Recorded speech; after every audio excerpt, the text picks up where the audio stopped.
Nggak ada musik di dalam masjid itu, nggak ada. Loh, lah jaremu mungkar ya musik. Ini yang ini loh ya. Mungkar demi Allah, mungkar. Geng. Gimana?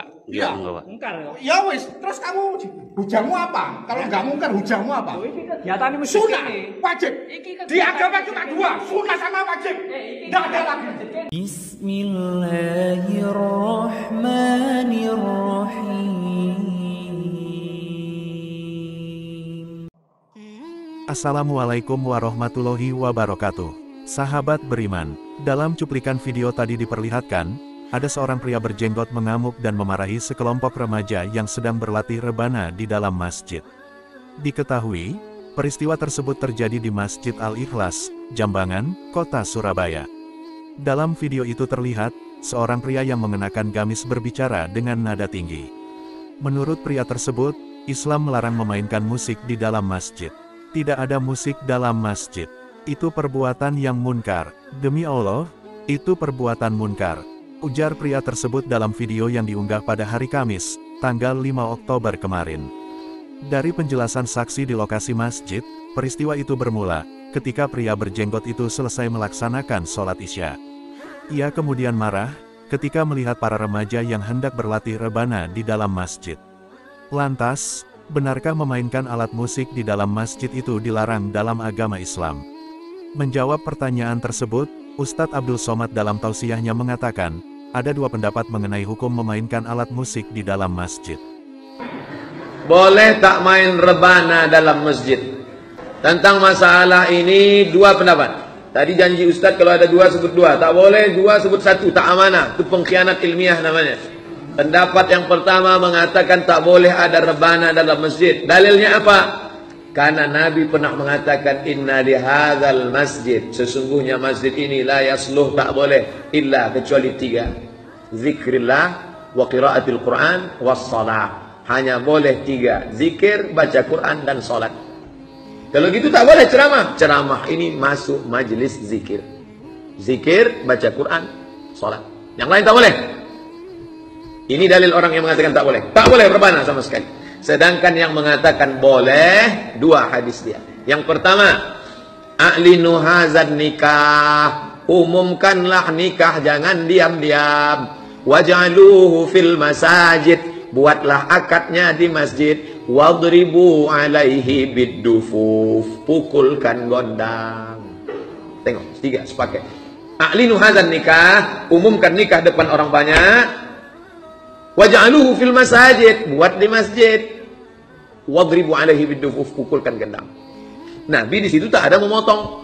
Andai dipotong pasti kata Nabi, umumkan nikah, buat di masjid, setelah kalian balik ke rumah baru pukul gendang. Tapi bunyi hadisnya kan tidak. Artinya di situ musahabah, langsung di mana akad itu di situ pukulkan gendang. Pukul. Dalil kedua, Nabi duduk di depan rumahnya. Mohon maaf, di rumah Nabi. Nabi duduk. Ada orang Habasyah menarikan tongkat pendek tarian perang di dalam Masjid Nabawi. Menari pakai tongkat pendek dalam Masjid Nabawi. Itu dalil mereka yang membolehkan. Apa kata mereka? Kias. Kalau menari pakai tongkat pendek saja boleh, apalagi memukul gendang. Jadi kalau gitu mukul rebana tak masalah. Bukan masalah mukul rebananya. Yang jadi masalah, bini orang ditonton laki orang. Bini orang. Yang menonton laki orang. Memandang-mandang dalam masjid. Lagunya biasa, lipstiknya 2 inci. Tapi melarang secara total tak baik juga. Ibu-ibu nih kalau dia rebana, jadi saya win-win solution jalan tengah. Ibu-ibu yang punya grup rebana, nanti acara malam maulid Isra Mi'raj Nuzul Quran mau ditampilkan, silakan, tapi di emperan masjid. Suaranya supaya apa? Siar supaya orang tahu. Kelempang apa itu? Ada acara di masjid. Buat emperan. Ibu berapa grup? Grup itu untuk apa? Nanti ada mengayun anak.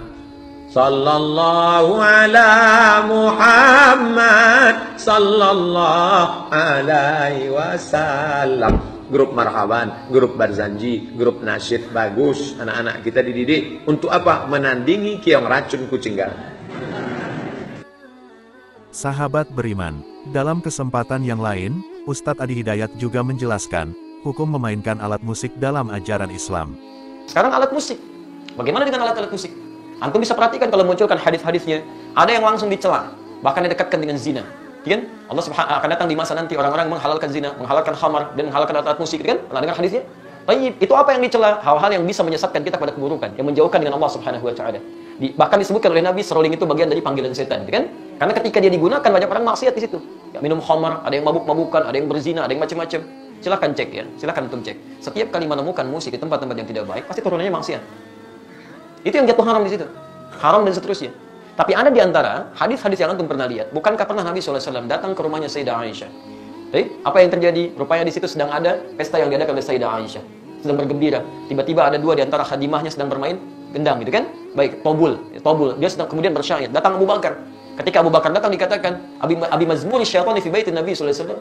Ini yang setan ada di rumah Nabi. Kata Nabi, biarkan, daha ya Abu Bakar. Falikul ummatin aid. Karena setiap orang, setiap umat punya hari rayanya. Biarkan aja katanya. Jadi ada yang dibiarkan oleh Nabi, ada yang tidak diperkenankan. Tapi pembiaran Nabi itu juga bukan menjadikan Nabi fokus kepadanya. Nabi nggak fokus. Nabi nggak pernah bisa fikirin itu, nggak pernah nikmati itu. Jadi beliau biarkan, tapi beliau nggak mencela. Jelas di sini? Ini menunjukkan bahwa pada hakikatnya Nabi tidak mengutamakan tentang musik itu. Yang walaupun itu dibenarkan sebagian yang tadi itu. Tapi kemudian beliau tidak hindarkan karena dikhawatirkan nanti umatnya malah fokus kepada hal demikian. Jadi ada yang dibenarkan oleh Nabi, tidak seketika dilarang dalam sifat-sifat yang seperti tadi.